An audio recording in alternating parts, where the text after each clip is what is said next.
참 예수님, 안녕하셨어요? 성탄 대축일 잘 지내셨지요? 오늘은 예수 마리아 요셉의 성가정 축일입니다. 성가정 축일은 1921년부터 지내기 시작해서 올해로 104주년을 맞고 있습니다. 우리는 성가정이라고 하면 가족 모두 세례를 받고 함께 신앙생활을 하며 의견이 잘 일치하는 그런 가정을 의미한다고 생각하기 쉽습니다. 그런데 오늘 복음을 보면 나자렛 성가정이 모든 면에서 의견이 잘 맞았던 것 같지는 않습니다. 예수님께서 12살 되던 해 파스카 축제 때 성가정은 예루살렘으로 순례를 갔습니다. 그런데 축제 기간이 끝나고 돌아올 때 부모님은 예수님이 일행 가운데 있으려니 하다가 하루가 지나서야 예수님이 없다는 것을 알게 되었습니다. 어디서 많이 본 장면이 아닌가요? 당시에 영화가 있었다면 나 홀로 성전에 라는 영화가 나오지 않았을까 싶습니다.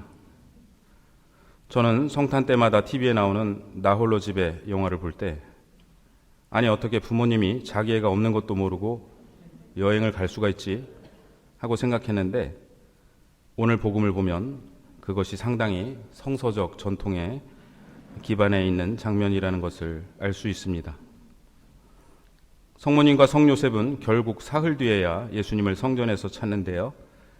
이것은 예수님께서 돌아가시고 사흘 만에 부활하시리라는 것을 암시하고 있습니다.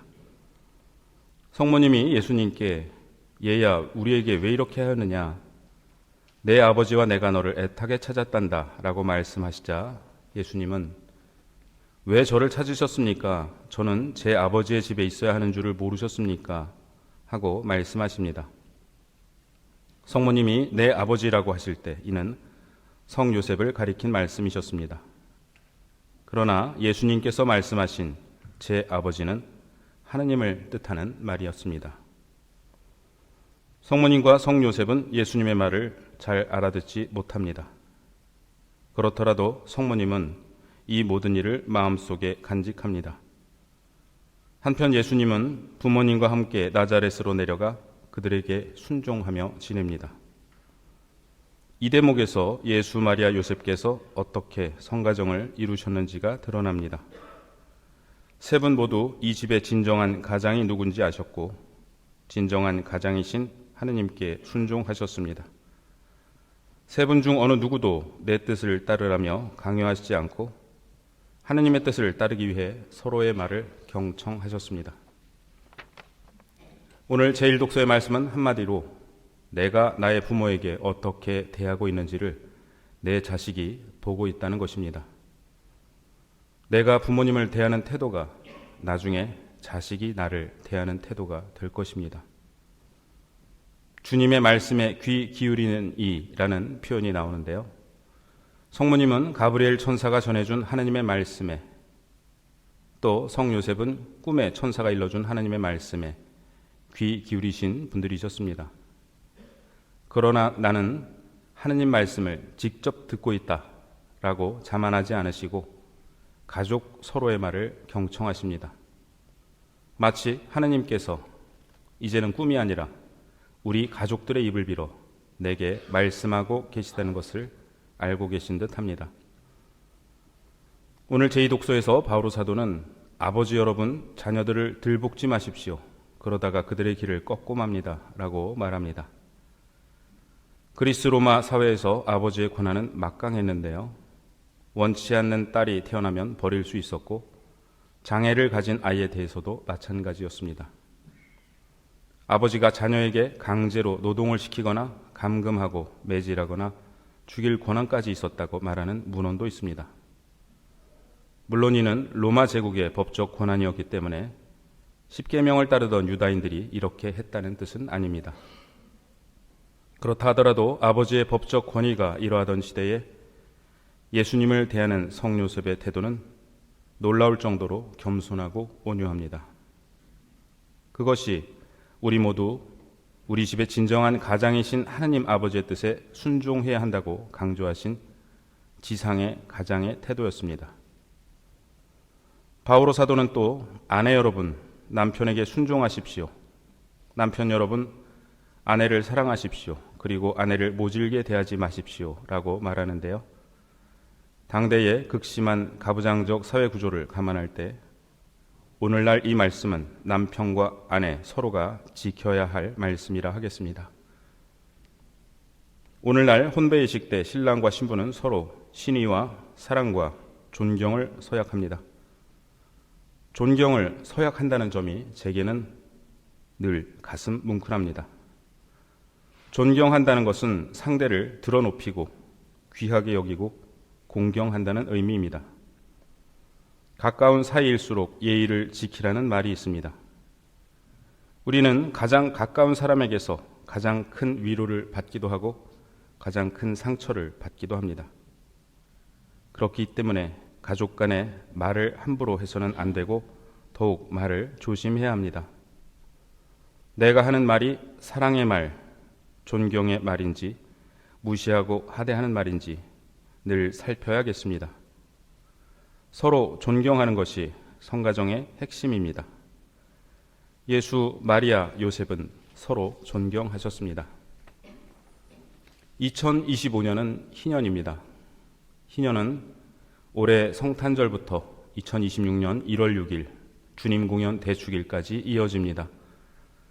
교황님께서 바티칸 성베드로 대성전의 성년문을 12월 24일에 여심으로써 희년이 시작되었습니다. 각 교구는 오늘 주교자 성당에서 2025년 희년 장엄 개막 미사를 봉헌합니다. 희년은 본래 레위기의 말씀에 바탕을 두는데요. 레위기 25장에서 하느님께서는 50년에 한 번씩 거룩한 해이며 기쁨의 해인 희년을 지내라고 하십니다. 약속의 땅에 들어간 이스라엘 백성은 땅을 공평하게 분배받았습니다.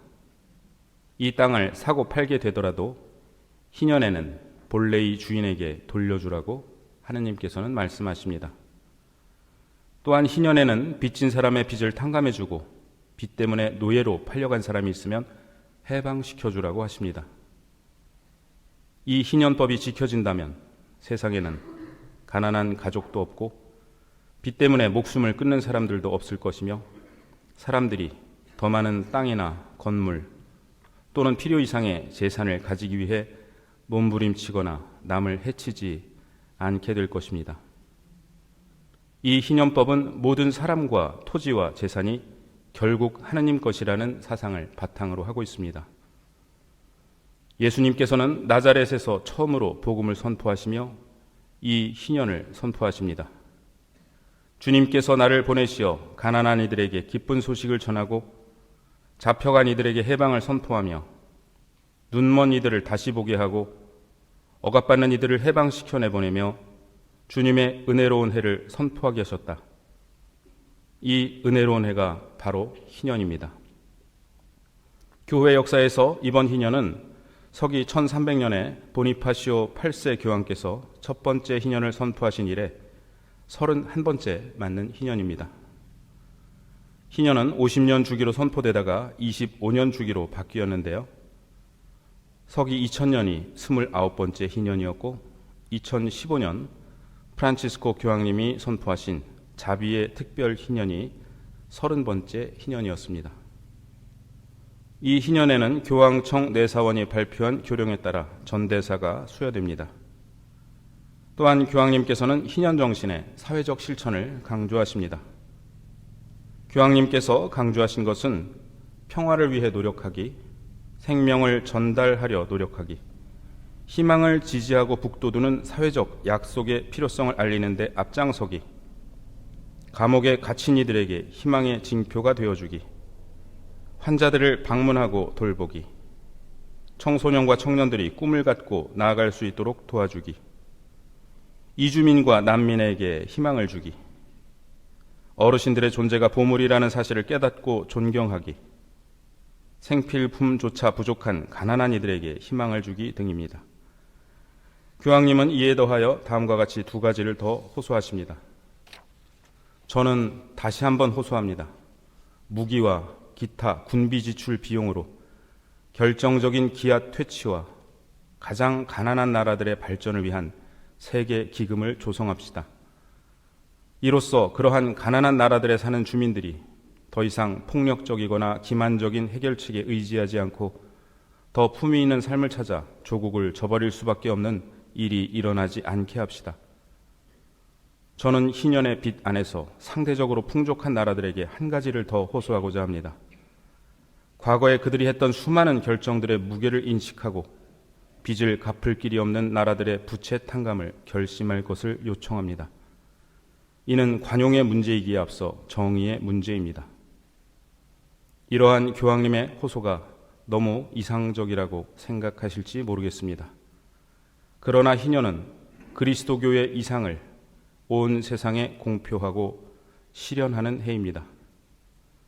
성 요한 바오로 2세 교황님은 2000년 대인연을 맞아 세계 주요 채권국들에게 가난한 나라들이 진 부채를 탕감해 주자고 호소하셨고 2015년까지 186조 원 상당의 빚이 탕감되었습니다.